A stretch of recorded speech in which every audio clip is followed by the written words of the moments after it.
Good evening, ladies and gentlemen. This is your ticker guy coming at you on the 30th of September with a late night update. I wish I was just here to tell you that the Senate has indeed decided to use a parliamentary trick, try to cram the no banker left behind bailout bill through the House by attaching it to a popular piece of Senate legislation. But that's not why I'm here. No, I'm here because tonight we had a very brave representative from California, Kudlow and Company, that blew the lid off the actual reason for this bill and for the TARP. Ladies and gentlemen, you have been lied to repeatedly by the President of the United States and by the Secretary of the Treasury of the United States. In my opinion, these two individuals have committed impeachable offenses against the United States government and against the United States people. They have foisted off upon the public the claim that this bill is necessary to prevent a meltdown on Main Street, the loss of millions of jobs, the inability of people to get loans to go to college, to buy homes, to buy cars, the inability of businesses to get operating lines of credit, commercial paper, so that they can make their payrolls. It's not the purpose of the TARP. Mr. Sherman explains what the purpose of the TARP is. I'm going to play the clip from CNBC, used under fair use. Here we go. The bill is very clear. Assets now held in China and London can be sold to U.S. entities on Monday and then sold to the Treasury on Tuesday. Paulson has made it very clear he would recommend a veto of any bill that contained a clear provision that said if Americans didn't own the asset on September 20th, that it can't be sold to Treasury. Hundreds of billions of dollars are going to bail out foreign investors. They know it, they've demanded it, and the bill's been carefully written to make sure that can happen. Okay. All right. Let's talk about this.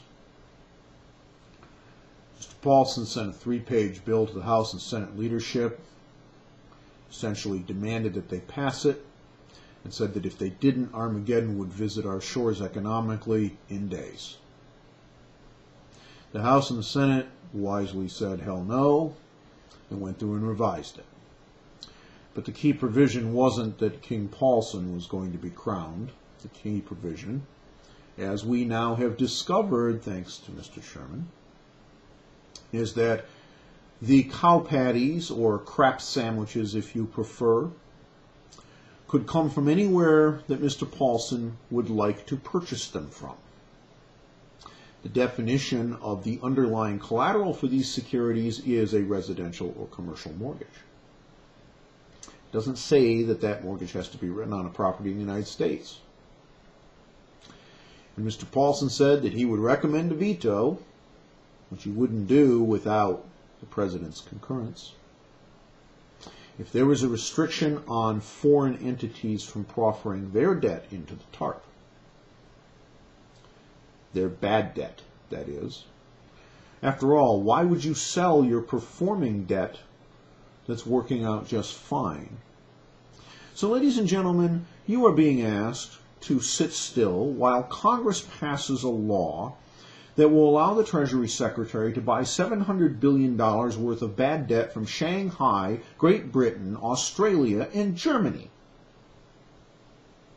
which may not have been written on anything in the United States or its territories and possessions in the first place. In fact, those could be CDOs written on flats in London. It could be a CLO written on some other piece of property. It could be a bad business deal on a business tower in Shanghai.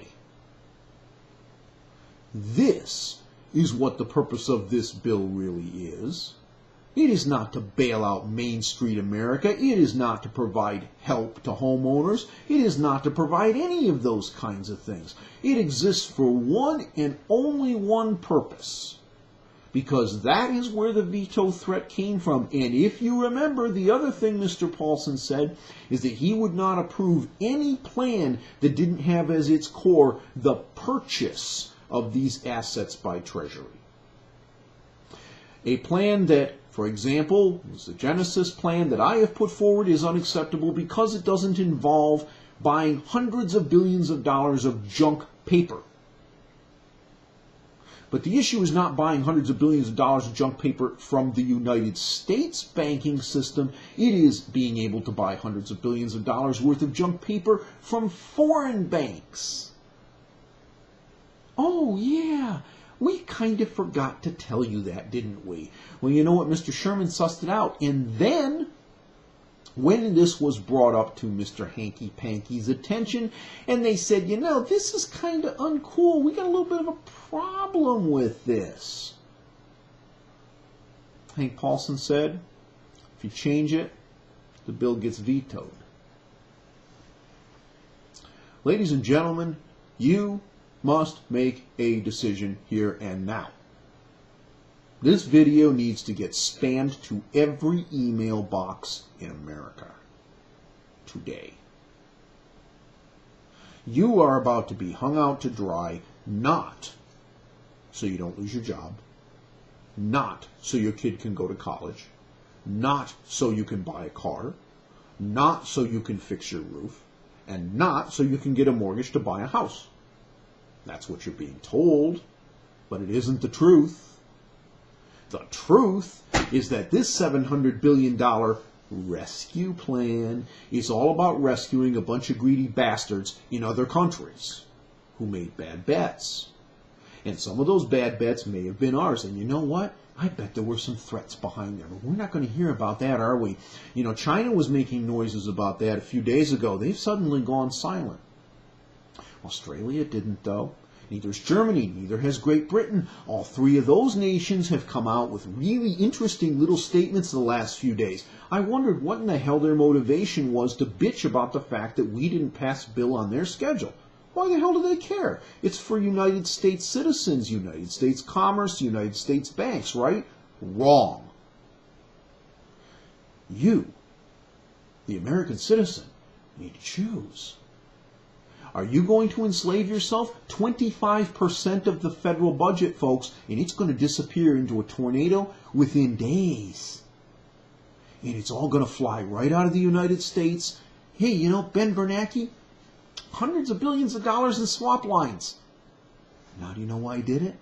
Because he expects that Congress is going to roll over like a lapdog, and so are you, the American public, and you're going to get saddled with hundreds of billions of dollars of bad debt pumped in by foreign banks into the United States, for which you're going to get the check.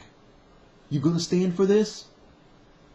Well, if not, you better get off your butt, because you got about 48 hours to stop it with phone calls, faxes, and maybe you even got to show up in the Capitol and shut that town down. No way, folks. This sort of thing deserves an impeachment petition in the House, not a vote. Have a good evening.